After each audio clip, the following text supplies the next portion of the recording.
Shalom a todos, bienvenidos a un nuevo estudio en la comunidad BAO, Bnei Adon Olam. En esta oportunidad vamos a estudiar sobre el contexto judío-gentil de la Gran Comisión. La semana anterior lanzamos, ¿cierto?, en nuestro canal un estudio sobre la Gran Comisión y nos enfocamos en lo que fue el discipulado, ¿cierto?, el corazón de la Gran Comisión, que era el discipulado, hacer discípulos, la Talmidut, como se dice en hebreo, el discipulado, hacer discípulos para Yeshua. ¿Cuál era el contexto también de este discípulo en su contexto, ¿cierto? En su época. ¿Qué es lo que se requería de él? ¿Qué es lo que vemos en las escrituras? ¿Cierto? ¿Cómo se apega al Mesías a través del discipulado?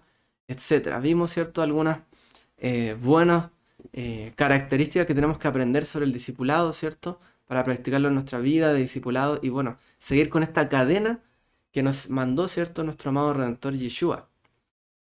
Pero hablamos solamente de una manera superficial sobre lo que fue la historia en sí de la Gran Comisión. Porque realmente uno podría decir, esta es la Gran Comisión, ok, ¿y todos lo entendemos? ¿O todos entendieron lo mismo? ¿O la evangelización fue lo mismo que la Gran Comisión? Finalmente la evangelización hizo lo mismo que pretendía hacer la Gran Comisión, el discipulado. ¿O en realidad logró otros objetivos, se planteó otras cosas, otras metas y un poco se alejó de ese sentido original? Entonces vamos a ver un poco este contexto, una contextualización del evangelismo o de la Gran Comisión versus lo que llama David Stern, un erudito judío mesiánico, que él tiene, quizás su libro más célebre, bueno, tiene varios, es The Complete Jewish Bible, la Biblia completa judía, una traducción, ¿cierto?, judío-mesiánica de la escritura. Tiene también el Nuevo Testamento judío comentado y también la historia del judaísmo mesiánico, entre otros libros. Este también, que se llama de la judeidad del Evangelio. Y de ahí nos tomamos, ¿cierto?, para hacer este estudio. La semana pasada vimos un poco sobre la visión del discipulado que también nos ofrece el Ministerio Primero Fruto de Sion, en cuanto a algunos directrices. Ahora vamos a ver qué es lo que nos plantea este erudito conocido del judaísmo mesiánico, David Stern, con respecto al evangelismo y la Gran Comisión. Así que vamos a ver un poco historia, brevemente. En realidad no vamos a entrar en demasiados detalles, pero sí entender un poco la línea de tiempo, qué es lo que pasó, qué es lo que se plantea hoy día como tipos de evangelismo y en realidad cuál es el camino que nosotros también dentro del judaísmo mesiánico pretendemos llegar. ¿Hacia dónde vamos? ¿Cuál es nuestro aporte también a este tema de la Gran Comisión en sí al cuerpo del Mesías? Que hemos estado hablando, ¿cierto?, también esta semana. Así que vamos a ello. Contexto judío gentil de la Gran Comisión. Bueno, la Gran Comisión, ¿cierto?, de Yeshua a sus apóstoles consistió en hacer discípulos, talmidim, en todas las naciones, ¿cierto? Pero tan pronto como hubo judíos que creyeron, ¿cierto?, en Yeshua, que podríamos llamar judíos del camino, judíos nazarenos que seguían a Yeshua de Nazaret, o quizás judíos mesiánicos, porque creían en el Mesías, ¿cierto? En realidad no es tan relevante para este estudio ese nombre. Vamos a llamarlo igual que eran como los primeros judíos mesiánicos, que es algo que nos suena más familiar hoy día. Ellos empezaron, ¿cierto?, a creer, pero tan pronto como empezó la Gran Comisión, también empezaron a llegar gente que no era judía, que eran, ¿cierto?, no judíos o gentiles, que se les llama, o de las naciones, literalmente. Gente de las naciones. Y fue necesario también separar el evangelismo, a separar el mensaje del evangelio de su contexto cultural, para que el mensaje no se viera diluido o no se viera entorpecido por el contexto cultural, ¿cierto? O del bagaje cultural del judaísmo, por ejemplo, o del pueblo judío o de Israel. O sea, el tema es cómo hacemos que este evangelio, que fue, ¿cierto?, hablado por Yeshua.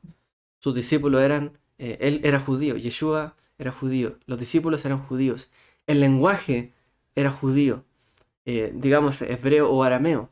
Hay un contexto también judío detrás hay una escritura que es hebrea, ¿cierto? Los escritos hebreos. Entonces hay todo un bagaje cultural detrás de ese mensaje del evangelio Entonces la pregunta era, ¿cómo separar un poco el mensaje sin imponerle a ellos toda la cultura que representa?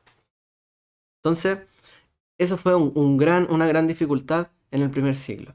Aprender que realmente el nuevo pacto, la nueva alianza, no requería de que las naciones, los gentiles se convirtieran en judíos para ser salvos, fue un proceso muy traumático para ¿quiénes? Para el pueblo judío, esencialmente. ¿Por qué? Porque los creyentes judíos, para ellos era esencial la circuncisión, guardar los mitzvot, la Torá, y seguir un camino conforme a los padres, ¿cierto? Conforme a la Torá. Para ellos la Teshuvá tiene que ver con eso, volver a la Torá. Pero, ¿a qué van a volver, cierto, las naciones, los gentiles? A la Torá, si nunca tuvieron Torá. ¿Cómo les damos un mensaje sin darle una carga demasiado pesada que finalmente los aleje?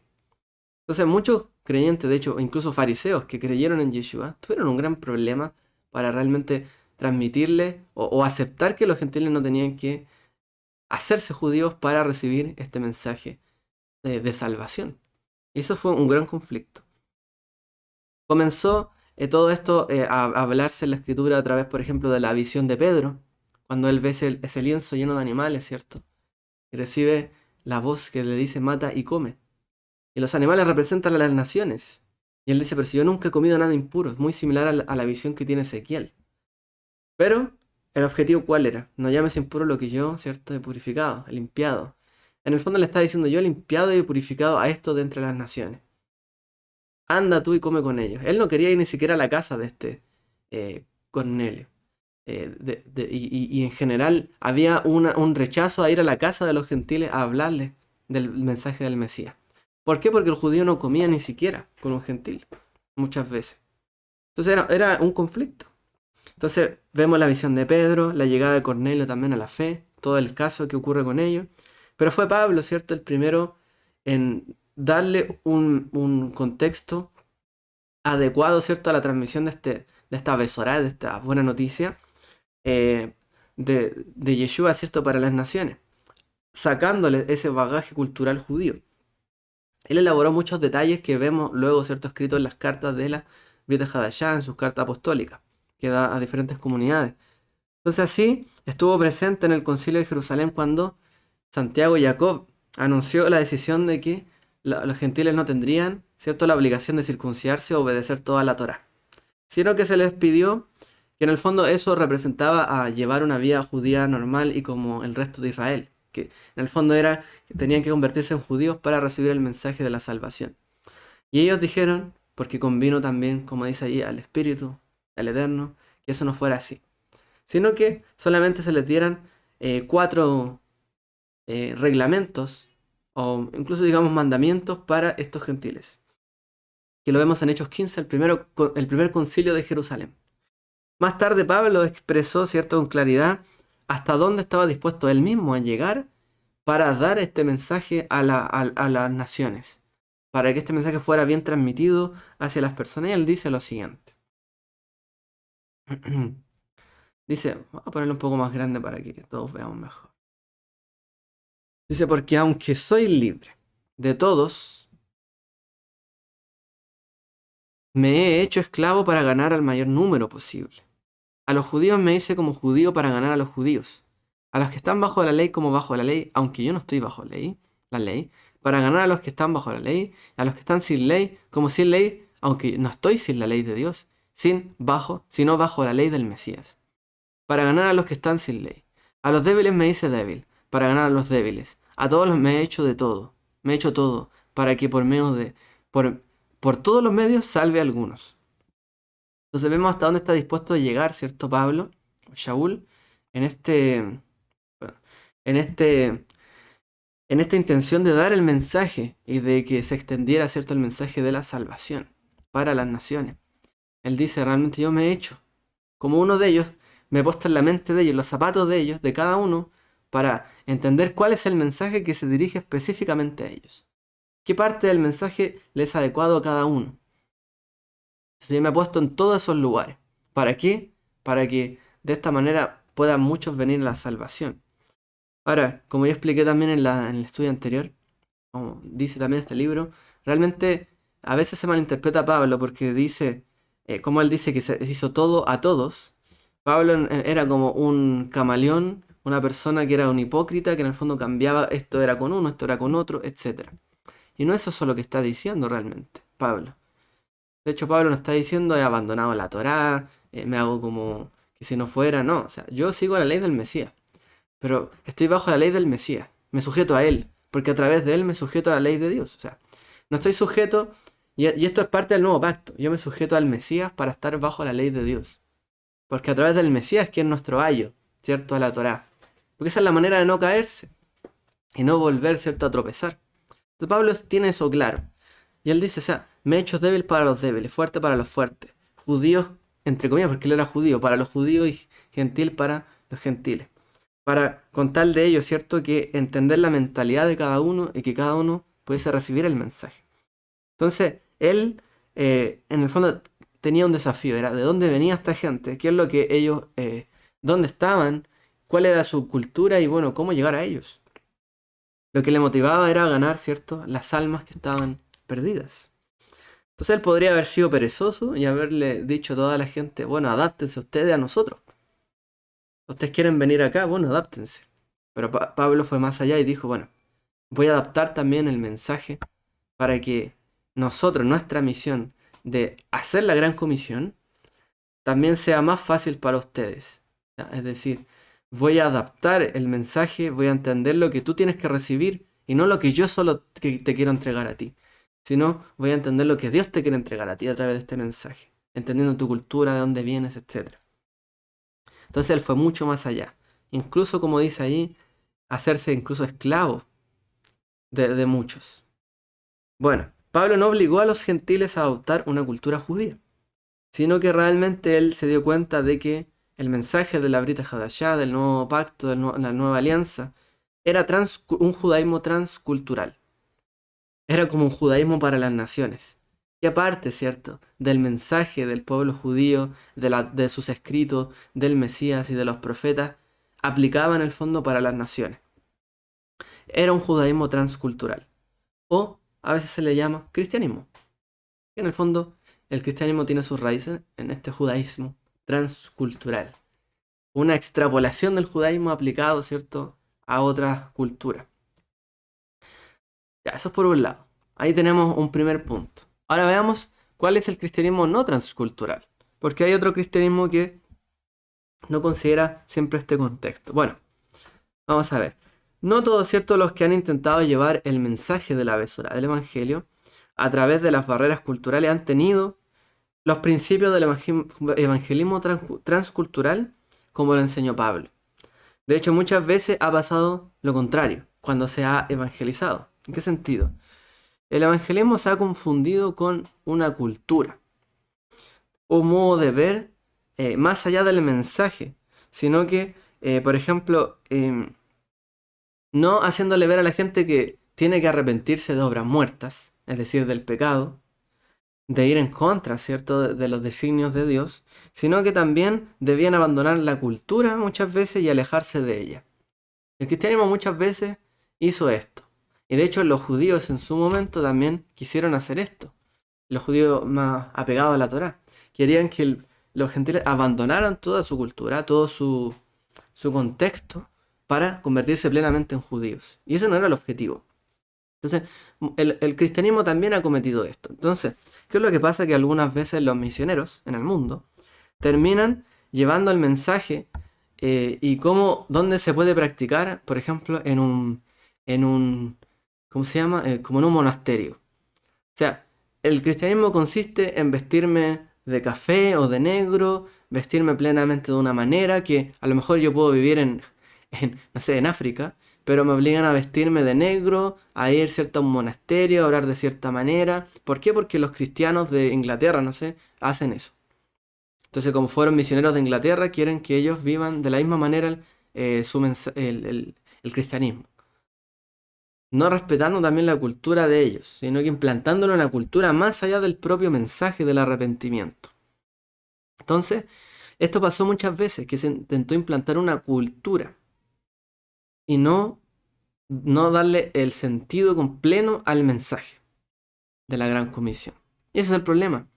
Por ejemplo, esto pasó también en Hawái, donde realmente estuvo lleno, ¿cierto?, de prejuicio y preconcepto anticristiano en esa época, en realidad por las maneras en las que los misioneros de la Nueva Inglaterra exigieron a los hawaianos nativos que construyeran iglesias de madera con campanarios, que se vistieran como puritanos para llegar a ser cristianos.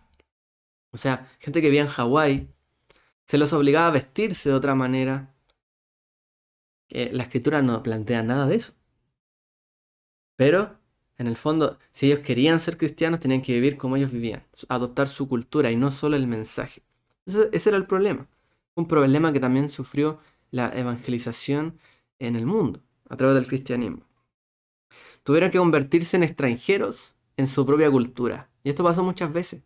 Los cristianos, para hacerse cristianos, tenían que ser tan diferentes a lo que era su propia cultura que después eran como totalmente apartados y separados de su propia nación, su propia cultura. Eran bichos raros. Y no dejaron de tener contacto con la sociedad muchas veces. Y eso no fue del todo bueno. De hecho, hizo que se crearan quizás muchas sectas o muchas denominaciones a veces inescrupulosas. Entonces, hay ciertos peligros con este tema, con un mensaje no transcultural. Entonces, los hawaianos, los kamainas, que se llama, a menudo, claro, iban desnudos y es cierto que en el mensaje, ¿cierto?, de la escritura hay que tener modestia y cierto tipo de recato. Pero aún así la modestia no significa que se adopte una cultura totalmente externa. Bastaría con que a lo mejor dentro de su cultura se protegieran más y no que adoptaran, no sé, vestirse de negro, por ejemplo. Esto también pasa a veces en el mesianismo, donde hay una tendencia a vestirse o asimilar la cultura judía, incluso la vestimenta, y quizás demasiado. Demasiado todo lo judío y lo más judío de lo judío. Alejándose un poco del mensaje original. O dejándolo en un segundo plano. Lo cual no está bien, no es correcto.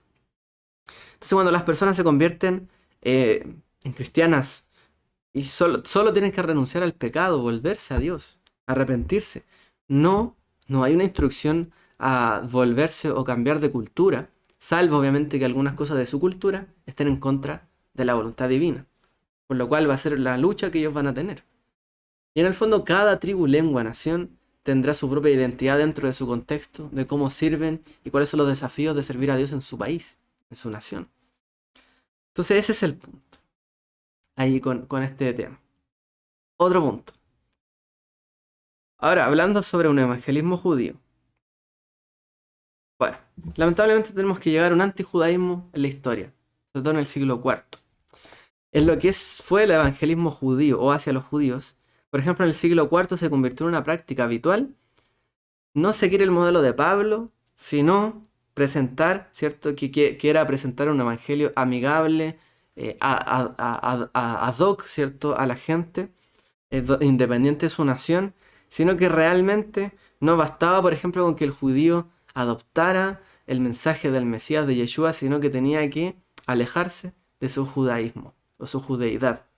Tenía que convertirse al Señor, convertirse en cristiano y dejar de ser judío, de pleno, de lleno.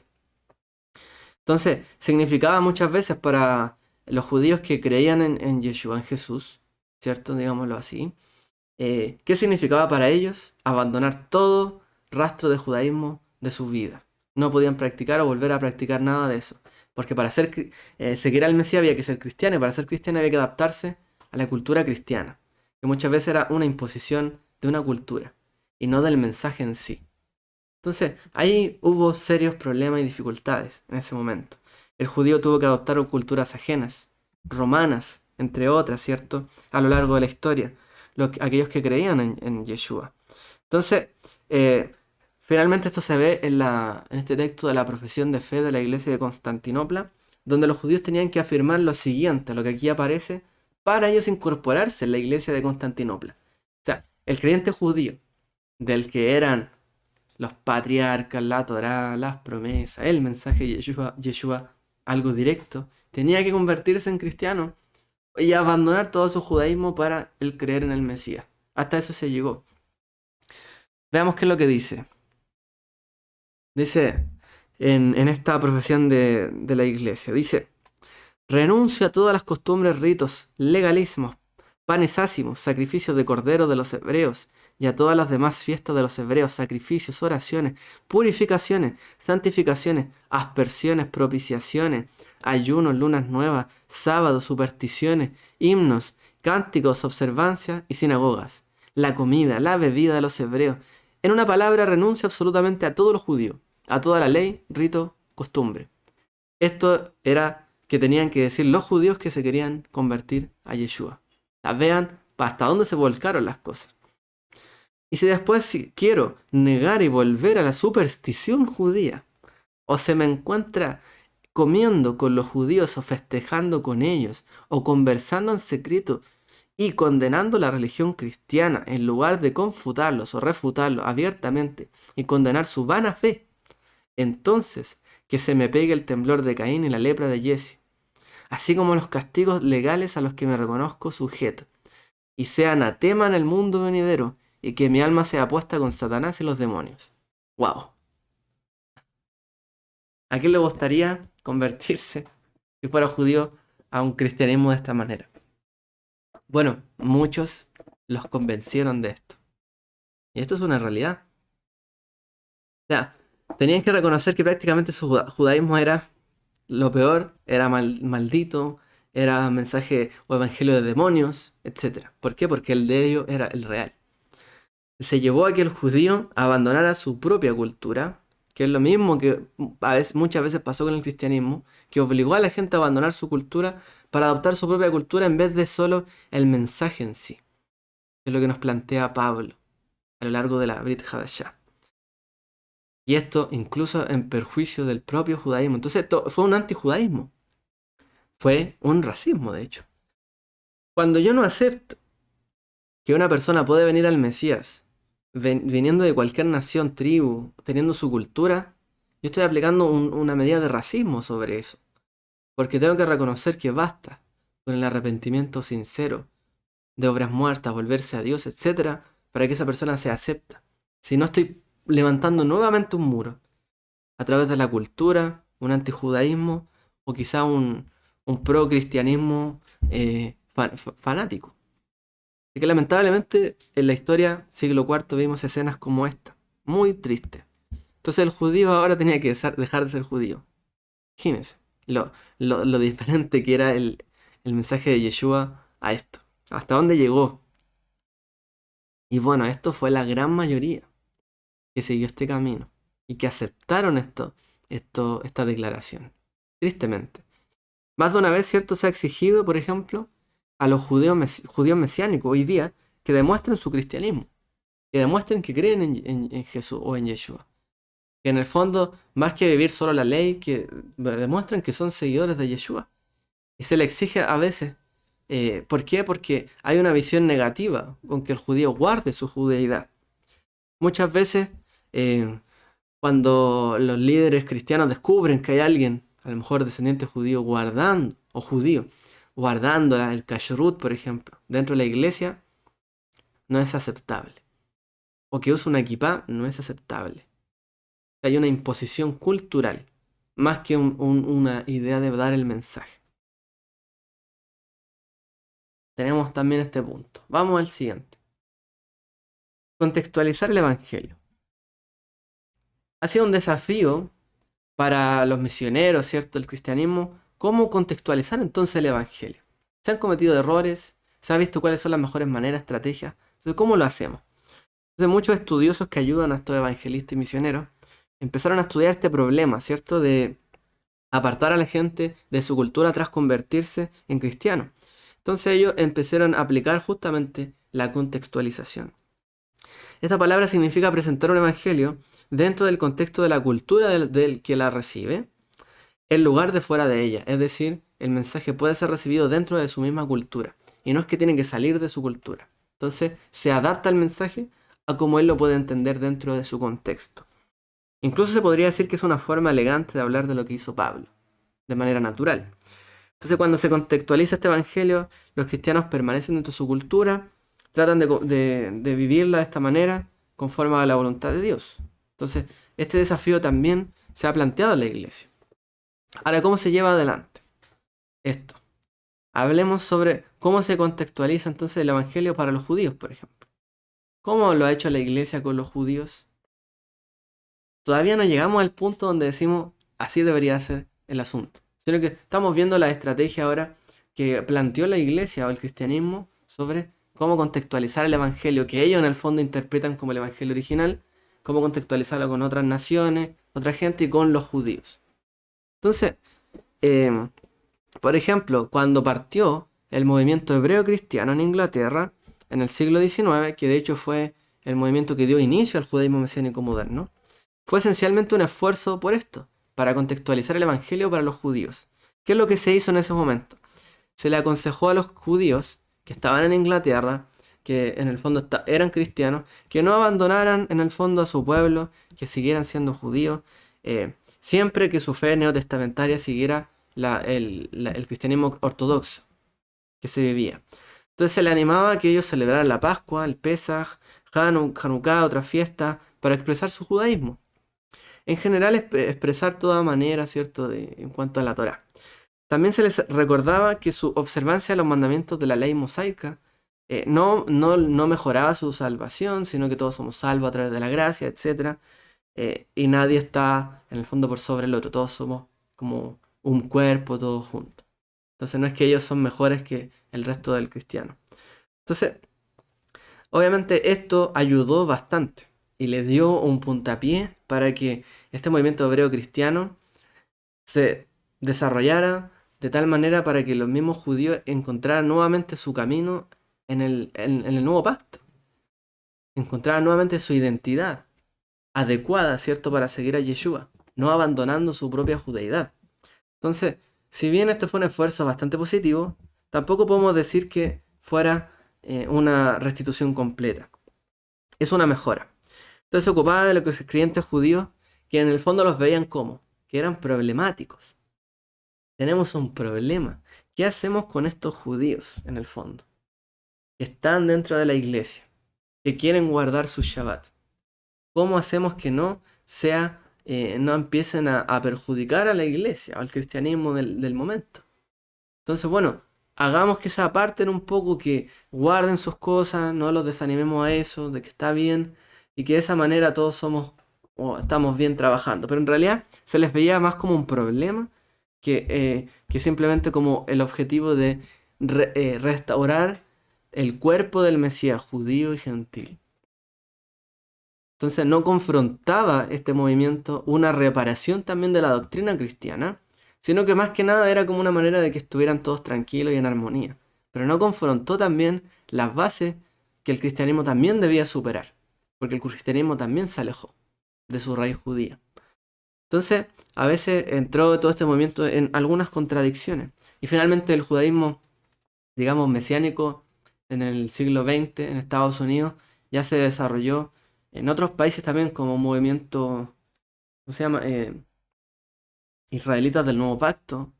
Y se desarrolló en unos consejos en Estados Unidos. En otros países así se llamó, como tratando de tener su propia identidad dentro del Nuevo Pacto. Eso fue en... ¿se llama? Hungría, si no me equivoco. Pero en Estados Unidos, ya con el tiempo, si bien la iglesia anglicana, pentecostales, bautistas, les dieron un lugar a los judíos, incluso les prestaron sus templos para que hicieran su Shabbat, ellos vieron que tenían una necesidad de restaurar el mensaje mismo del Yeshua o del mensaje del Mesías en su contexto adecuado.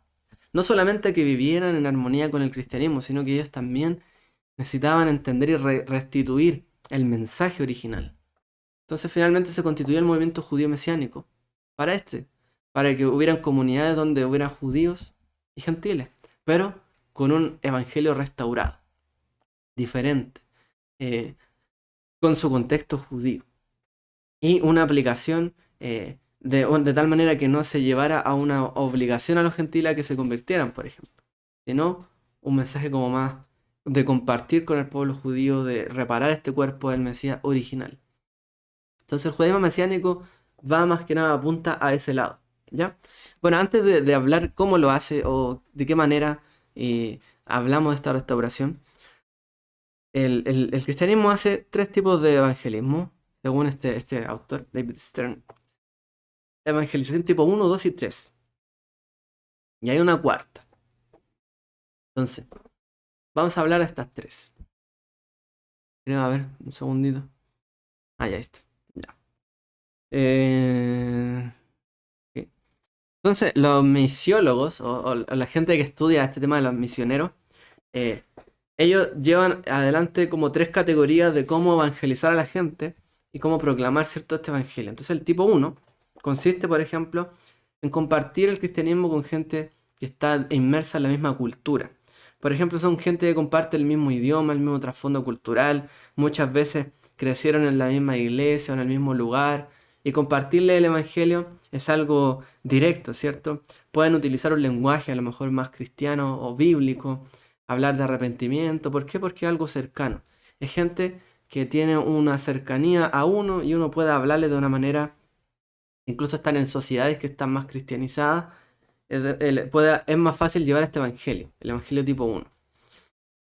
El evangelio tipo 2 se lleva a cabo con personas que comparten el mismo idioma, pero que quizás viven en una situación social diferente. Eh, Viven a lo mejor en un lugar similar o hablan el mismo idioma, como decimos, pero tienen diferentes presuposiciones culturales o religiosas. Entonces, por ejemplo, esto es lo que pasó en un tiempo donde venían misioneros de Estados Unidos, por ejemplo, a, no sé, a Latinoamérica, a otros lados, y o gente que era con un contexto norteamericano, venía a barrios bajos de Sudamérica, de Sudamérica. También pasa que gente de clase baja o iban a misiones, ¿cierto?, a otros países donde llevaban el mensaje, aprendiendo el idioma un poco o quizás interactuando entre sí. Gente que iba a lo mejor de sociedades o de lugares de barrios a lo mejor más acomodados, barrios más bajos. O también, por ejemplo, lo que pasaba en Japón, que hay gente que tiene el mismo contexto cultural, pero en Japón la mayoría de la gente es budista o sintoísta. O sea, hablarle del cristianismo no es solamente, no es como hablarle de cualquier cosa en la vida. No, tiene que haber un trabajo detrás, ¿cierto? No es, si bien estamos inmersos en la misma cultura, idioma, no hablamos igual, no tenemos los mismos conceptos. Entonces es un poco más difícil este evangelismo. Y el evangelismo tipo 3 es un evangelio que, a través de barreras culturales y lingüísticas, trata de superar barreras que parecen insuperables. Y es cierto la típica idea de ir a hacer, por ejemplo, misiones hacia África o a un pueblo que habla otro idioma, que vive totalmente diferente a nosotros, y yo voy allá a estar con ellos, a ganarme su confianza para tratar de darle el mensaje del evangelio. Entonces uno se empapa, ¿cierto?, su cultura para poder dar ese mensaje. Por ejemplo, los cristianos de Corea, Indonesia, eh, hacen esto. Cuando van jóvenes, gente de Europa, a llevarle el mensaje. A Corea, Indonesia, por ejemplo. Entonces, cada uno de estos tipos de evangelismo requiere un esfuerzo de contextualizar. O sea, ¿a qué le estoy hablando? Le voy a dar el mensaje del evangelio, pero tiene mi mismo idioma, me va a entender si le hablo del pecado y otras cosas, o tengo que hacer un esfuerzo mayor, no sé, para darle a entender a él que en realidad hay que arrepentirse de las cosas malas que hemos hecho de otra manera, no sé. Entonces, el lenguaje cristiano está en el nivel uno. Ya en el nivel 2 es más difícil, hay que ocupar un poco más de contexto. En el nivel 3 hay que aprender el contexto totalmente del otro, para darle un mensaje que ellos lo entiendan. Como me acuerdo que nos hablaba el director yo estuve en un colegio cristiano y el director nos contaba, me acuerdo una vez una historia, cómo se tradujo una Biblia en un idioma de África. Ellos nunca habían visto la nieve. Por ejemplo, cuando dice, si tus pecados fueran como la grama, como la blanca nieve serán emblanquecidos, pero ellos nunca habían visto la nieve. Entonces, ¿cómo traducían la Biblia a ese idioma? Y ellos decían, si tus pecados fueran como la grama, como el blanco coco, ¿cierto? Que ellos sí lo conocían, este fruto, serán emblanquecidos. Para que ellos entendieran lo blanco, por ejemplo. Entonces, hay un esfuerzo mucho mayor de tratar de hacerles entender a ellos con su idioma, su lenguaje y su entendimiento. Ahora, ¿dónde encajan los judíos entonces? ¿Dónde encaja el judío en este tipo de evangelización? Si se considera, ¿cierto?, que los judíos son como el caso número 2, que a lo mejor no le puedo llegar y hablar tan así como el lenguaje cristiano, porque el judío, nada, vive tiene otra cultura, otra tradición, no puedo llegar y hablar el cristianismo. Entonces yo voy, a lo mejor hablo el mismo idioma, pero tengo que esforzarme un poco más para darle a entender el evangelio. Entonces, podríamos decir que es como un tipo 2, porque vivo en la misma sociedad, mismo idioma, y le estoy proclamando el evangelio, pero en realidad solo se trata de contextualizar el mensaje. Alguien que adopta este enfoque argumentará, por ejemplo, si no, es que él puede seguir siendo judío y recibir el mensaje. Alguien dirá, bueno, ¿y si un samoano puede ser cristiano y seguir siendo samoano? ¿Por qué un judío tiene que ser cristiano y seguir siendo judío? ¿Por qué él no deja de ser judío y no se hace cristiano? Si en realidad otros se tienen que dejar de ser lo que son para hacerse cristianos. Entonces es un poco complicado. Hay algo extraño y erróneo en tratar de contextualizar la Besorá, el evangelio para el judío. Porque el evangelio es totalmente judío. Y aquí vamos, ¿cierto?, a los puntos finales de este estudio. El evangelismo es totalmente judío. La Besorá Tová, la buena nueva, el mensaje de Yeshua es totalmente judío. ¿Por qué tengo que yo contextualizar un mensaje, un evangelio para el judío si el evangelio en sí mismo es judío? Y es entendible para el judío. Y es dicho por judíos y está en un contexto judío. ¿Por qué yo le voy a dar otro contexto? ¿Por qué tendría que contextualizarlo? En el fondo yo lo que estaría haciendo es tratar de impartirle mi forma de vivir, en el fondo, el cristianismo, el camino del Mesías a alguien judío. Y no en sus propios términos, o en los propios términos del mensaje, sino como yo lo practico. Entonces, las raíces del cristianismo son judías. El propio evangelio judío en esencia, el mensaje, el arrepentimiento, la resurrección, el perdón de pecados, todo eso es parte de los escritos hebreos. Entonces, ¿por qué habría que contextualizar el evangelio para los judíos? ¿Es necesario? No es necesario. Vamos a leer esto.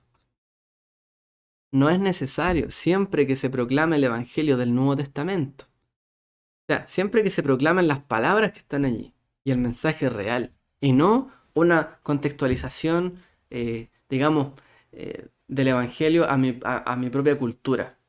Porque yo le voy a tratar después de dar de lo que yo entendí en mi cultura al otro en su cultura. Pero en realidad el Nuevo Testamento está en la cultura judía. De hecho, el evangelio tuvo que ser contextualizado para los gentiles. Ese fue el verdadero desafío. Cómo los gentiles pueden entender este mensaje judío. Está en un contexto judío. Ese fue el ministerio de Pablo. Esta fue la victoria de Hechos 15, en la que el concilio de Jerusalén decidió que los gentiles no tenían que convertirse en judíos para ser cristianos.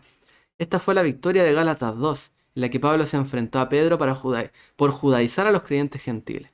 La historia posterior que condujo al resultado de que los judíos debían ser gentilizados para poder convertirse en mesiánicos muestra hasta qué punto la práctica se alejó de los principios que Pablo había expuesto en el Nuevo Testamento. También señaló que algo muy extraño le había sucedido al evangelio judío en el camino. Claramente, si tenemos que llegar a hacernos esa pregunta, ¿cómo evangelizo a un judío? Tratando de ver cómo lo hago, cuando en realidad todo el Nuevo Testamento es judío, el mensaje es judío y es entendible para ellos. Al contrario, yo tuve que entender, ¿cierto? El no judío tuvo que entender cuál era ese mensaje, porque no era judío. Estamos estudiando, ¿cierto?, todo ese contexto. Entonces la pregunta no es, o sea, la respuesta no es que hay que contextualizarlo. Por ejemplo, ¿qué pasó entonces? ¿Cómo se desvió esta práctica? Se desvió no solo de los principios de Pablo, también de su práctica. Pablo fue judío observante toda su vida. Cierto, Pablo circuncidó a Timoteo, iba regularmente a la sinagoga, hizo un voto judío, un voto según la Torá. Se apresuró a Jerusalén para observar la fiesta de peregrinación de Shavuot, Pentecostés. Pagó para que otros judíos ofrecieran sacrificio en el templo. Judío. Declaró ante el Sanedrín, judío, que era entonces, ¿cierto?, un fariseo, que era judío. Declaró al gobernador romano Festo que no había hecho nada contra la Torá a la que se atienen los judíos, ni contra el templo. O sea, en ningún momento se le hizo, o sea, en la práctica de Pablo habló de que el judío tenía que alejarse de su contexto. El desafío era para los gentiles, porque el evangelio siempre fue para el judío. Como dice, al judío primeramente, después al gentil, porque está hecho en un lenguaje judío. Finalmente, habiendo luchado la buena batalla, terminado la carrera, mantenido la fe, pudo decir a una audiencia de judíos en Roma: no he hecho nada contrario al pueblo ni a las costumbres ancestrales, dijo Pablo. Costumbres ancestrales que incluían las tradiciones judías, y no solo la Torá, los mandamientos, la Torá escrita, sino toda la cultura de Israel. Si este tipo de vida era lo suficientemente bueno para Pablo, también lo es para los creyentes judíos de hoy. Nada de bocadillos de jamón, por favor, para los judíos mesiánicos que guardan el kashrut o lo kosher. O sea, es decir, un judío que guarda, que sigue el camino de Yeshua, tiene que vivir una vida judía, como lo llevó Pablo. Pablo al final de su vida dijo: no he hecho nada contra la Torá, me he apegado a las costumbres de Israel. Estoy ahí. Entonces, ¿por qué exigirle o contextualizar el evangelio para el judío si el evangelio en sí es judío? ¿Ya?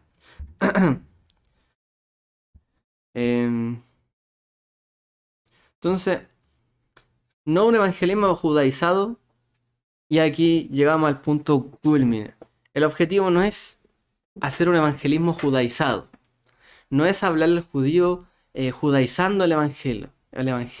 Es decir, colocándole algunas frases judías, alguna fiesta, algún entendimiento judío detrás del mensaje del evangelio. Sino que lo que se debe hacer con el judío es restaurar su judeidad. Restaurar la judeidad de la práctica, ¿cierto? De la Brit Hadashah, de los seguidores de Yeshua judíos.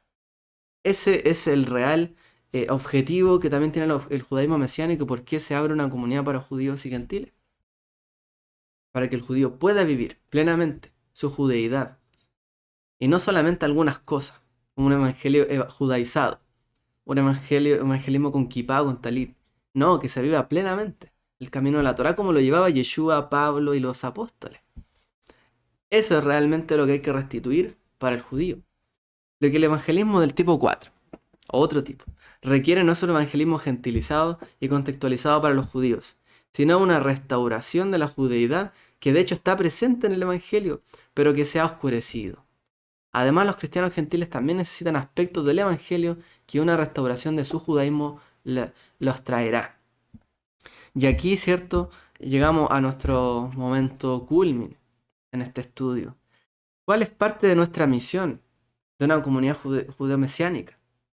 Restaurar el evangelio, el mensaje del evangelio, la judeidad del evangelio. No solamente para el judío que va a llevar un camino conforme al Mesías, sino porque también la iglesia, y en esto nosotros, al ser un cuerpo, necesitamos aportar. El cristianismo también necesita volver, ¿cierto?, a conectarse con la raíz judía del evangelio, que la ha perdido. Se desapegó tanto, y como leímos en el siglo IV, rechazó todo lo judío. Como dije en la mañana, eso es un populismo. No puede haber nada judío en la iglesia. Pero si el mensaje es judío, fue contextualizado para los gentiles, pero fue un lenguaje judío, el de Yeshua, de la escritura, etc. Nos referimos, ¿cierto?, al sentido de no judío por la raza, sino por el mensaje, la Torá, el contexto, ¿cierto?, la gente, la tierra de Israel, etc. Entonces, el objetivo de nosotros es ese. ¿Cuál es nuestro aporte también al cuerpo del Mesías? Restaurar un evangelio en su contexto judío, para que el judío viva ahí y entienda que no es que tiene que evangelizarlo con algo diferente, un lenguaje, ¿cierto?, distinto, ¿no? Un lenguaje más judío, no. Tiene que vivir plenamente la Torá. Yeshua, ¿cierto?, sujetarse a la ley del Mesías, a través de él sujetarse a la Torá, a través del Mesías, y todos somos siervos del Mesías, judíos y gentiles. Eso es lo que estamos apuntando, ¿cierto? Entonces, cuando muchos creyentes se sienten incómodos también al restaurar el judaísmo en el Evangelio y al animar a los judíos mesiánicos a expresar su identidad judía, muchos cristianos se sienten incómodos. Muchos creyentes lo ven como una amenaza. Temen que surja un elitismo en el que los cristianos gentiles se sientan ciudadanos de segunda clase en el reino. Pero esta es una verdadera trampa. Las escrituras advierten contra la división entre judíos y gentiles en el cuerpo del Mesías. No podemos nosotros estar dividiendo el cuerpo del Mesías. Porque yo soy judío, guardo otras cosas y alejo a este. Y el gentil alejar al judío. La escritura dice todo lo contrario, que tenemos que unirlo. Que ha quitado la barrera de separación. Entonces el objetivo no es dividirnos. Entonces creer que esto nos va a dividir es el mismo engaño toda la vida. Una de las razones de la Inquisición también es esta. Ellos vieron que muchos judíos se acercaban a los cristianos en España, en los alrededores, y ahí fue uno de los argumentos para la Inquisición. Hay demasiada cercanía, esto es malo. Es una trampa. Creer que esto nos va a dividir más que acercarnos, es una trampa. Porque realmente nos va a acercarnos cuando entendamos el mensaje original, en su contexto, de nuestro Maestro, de sus apóstoles, en el cuerpo del Mesías, y todos nos edifiquemos con ese mensaje más restaurado.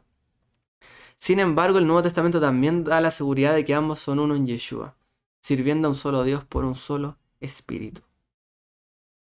Entonces, querer adaptar el mensaje a los judíos, contextualizarlo, es un error, porque no hay una doble adaptación del mensaje original. No es que puedo yo doblar el mensaje original. Esto es como ver una película que está dicha en hebreo, pero yo se la doblo no sé, al inglés. ¿Por qué? Porque el mensaje es para que lo vean hablantes en inglés, ¿cierto?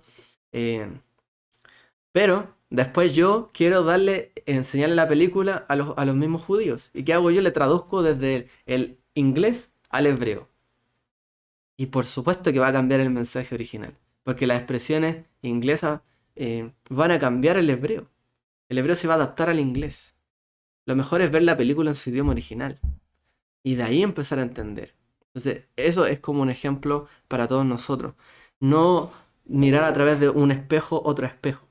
No es eso. El verdadero objetivo, ¿cierto? De la gran comisión también en este tiempo y de nuestro aporte es restaurar ese evangelio y ese mensaje en su contexto original. Restaurar la judeidad que está presente en el evangelio y siempre estuvo presente y va a seguir estando presente. Así que tenemos bastante desafío en esto. Entender, ¿cierto?, que también la iglesia ha hecho cosas muy bien, pero también ha hecho cosas que no están tan bien. Están mal hechas. Y nosotros también podemos aportar en esta unión. Pero no podemos ceder en algunas cosas. Porque para restaurar, ¿en qué cosa no podemos ceder? ¿En qué esto es malo? Esto es bueno, es positivo. Es positivo que la gente entienda las raíces hebreas o judías del cristianismo. Es positivo. Obviamente es positivo. Y tenemos que limpiar el camino también para que el mensaje no se vuelva a distorsionar. Porque es muy fácil. Y ha pasado toda la historia. Se ha distorsionado. Por eso volvamos al contexto y hagamos un evangelismo puro. El evangelio de Yeshua, ¿cierto? Del perdón, del arrepentimiento, de obras muertas. El anunciamiento del reino venidero que tenemos que vivir hoy, en medio de nosotros, ¿cierto? El reino se ha acercado y está en medio nuestro. Vivamos conforme a lo que Él nos llamó a vivir. Bueno, yo he llegado hasta acá con el estudio, espero que haya sido de bendición y lo podamos complementar con el estudio anterior para darle, ¿cierto?, una visión hacia dónde también apuntamos. ¿De qué maneras se restaura ese evangelio? La veremos en otra ocasión. ¿De qué manera, cierto, se restaura ese evangelio judío? ¿O de qué manera se ha distorsionado? Estaremos viendo en otros estudios.